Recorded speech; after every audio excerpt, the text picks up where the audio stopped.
Hai, Assalamualaikum. Hari ini saya nak share tentang satu sistem pengurusan stok pintar yang dinamakan Intrack. Jika tuan-puan mendapatkan Intrack ini, maka tuan-puan boleh dapat panduan tentang bagaimana kita nak menggunakan Intrack ini. Tuan-puan boleh masukkan sendiri data-data tuan-puan. Kemudian kita pergi ke bahagian setting. Baik, dalam setting ini ada kolom kategori barang. Jadi dalam kategori barang ini kita hanya masukkan nama kategori secara umum. Sebagai contoh, alat tulis, peralatan ICT, pantry ataupun kebersihan, perabot, bahan promosi, bahan bantu belajar, peralatan sukan, peralatan bengkel dan sebagainya. Yang ini boleh diisi sendiri. Kedua, kita ada kolom lokasi.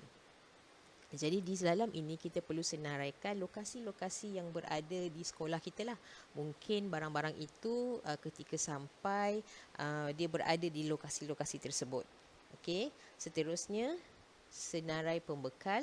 Kita boleh senaraikanlah nama pembekal, nombor telefon, email mereka, dan di sini ada kolom tahap amaran. Sekejap lagi saya akan terangkan, dan di sini ialah kolom nama staf, iaitu nama semua staf kita lah. Kalau di sekolah semualah nama guru-guru, nama AKP, kerana mereka ini yang selalu berurusan dengan stok lah.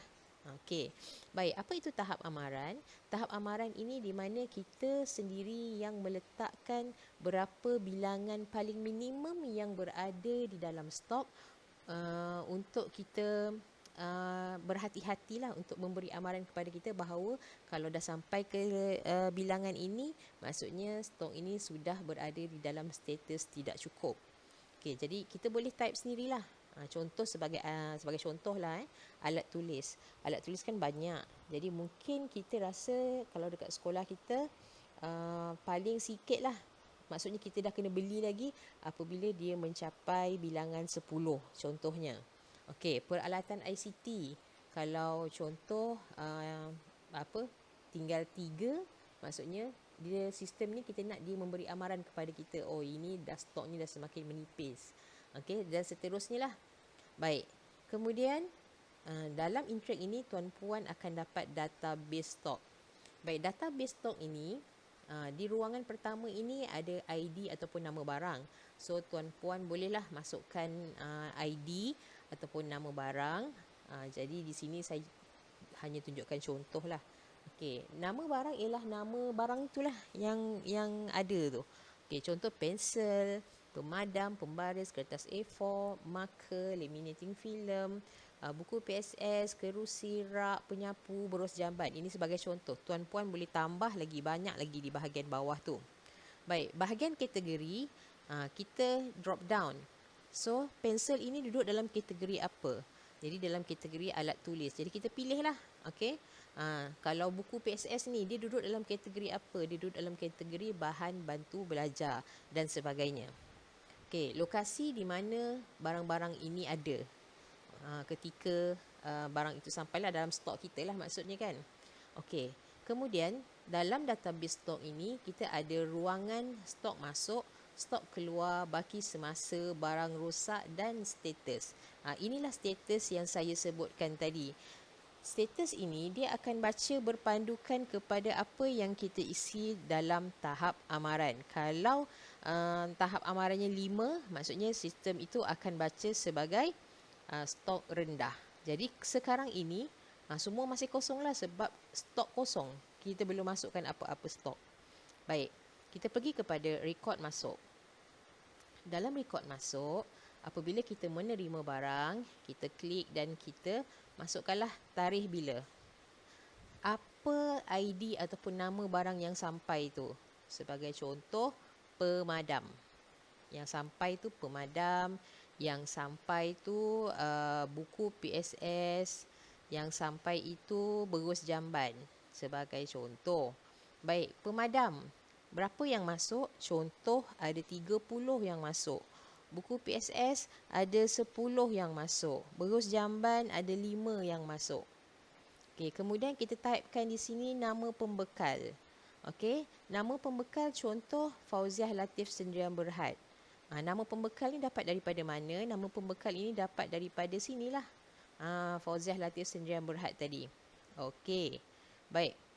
Kemudian kita letaklah harga seunit ataupun jumlah kos ni lah. Pemadam yang kita beli ni berapa harga dia. So kita boleh letak di sebelah sini. Baik. Rekod keluar.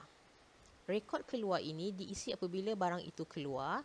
Sebagai contoh, kita ambil lah di sini rekod keluar. Okay, saya keluarkan barang pada 30 hari bulan. Saya pilihlah nama. Okay, saya pegawai yang mengeluarkan barang. Saya keluarkan apa? Saya keluarkan pemadam. Kuantiti pemadam yang saya keluarkan 10. Tujuan PDP. Okey. Kemudian okey, cikgu lain pula contoh dia nak keluarkan buku PSS. Okey, dia keluarkan buku PSS. Dia nak pinjam sekejap lah buku PSS ni. Okey, katalah 5 dia pinjam. Tujuan dia pinjaman. Okey. Kemudian ada cikgu lain lagi, dia nak keluarkan berus jamban. Berus jamban dia ambil 3. Okey. Tujuan untuk pembersihan. Baiklah, sekarang kita lihat apa yang database stok ini baca. Dia baca di sini pemadam 30 masuk, 10 telah keluar, baki semasa 20. Baik, status barang masih lagi mencukupi. Okey, kemudian bahan bantu, buku PSS, dia ambil 5, tinggal 5. So, maksudnya stok sudah jadi stok rendah. Berus jamban, masuknya 5, keluarnya 3, baki tinggal 2, stok rendah. Baik, sekarang ini kita lihat balik kepada rekod keluar. Tadi kan ada pinjaman.